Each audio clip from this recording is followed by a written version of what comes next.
बाजीराव पेशवा मेवाड़ आया था आपने, तो मेवाड़ महाराणा का था, मैं मुलाकात करूंगा।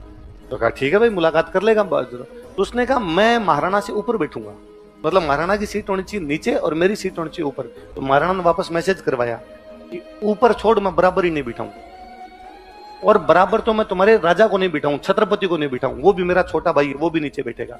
मिलना हो तो ठीक, वरना लड़ाई करनी हो तो वैसे बता दे।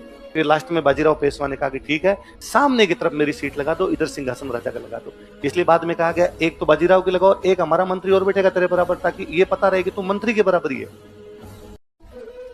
ये नहीं है, ये तक तो प्रोटोकॉल फॉलो कर रहे थे आप। बाजीराव तक तरफ से हिस्ट्री लिखने वाला हो, कोई अपनी तरफ से हिस्ट्री लिखने वाला हो कि यदि हम मराठों के अंडर थे तो 1769 में उज्जैन के पास में क्षिप्रा नदी का युद्ध हुआ है, वो क्यों लड़ा हमने जाके?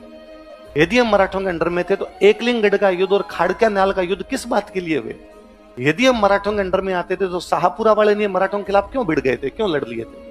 यदि हम मराठों के अंडर में आते थे तो साहब मराठे जो थे वो नाथ द्वारा मंदिर के दरवाजे खुलवा के, खजाना खुलवा के इसके रुपए लूट ले गए थे। नाथ द्वारा का मंदिर तक तो आपने हमारा नहीं छोड़ा था, और आप साम्राज्य निर्माण की बात करते हैं। पर वो हिस्ट्री लिखते हैं, वो अपनी हिस्ट्री लिखी तो उन्होंने अपने उजले पक्ष बताए। उनका देखो साहब, हमने ये टैक्स लिया था, ये टैक्स लिया था, ये टैक्स लिया था, इसका मतलब ये हमारे अंडर में आते हैं।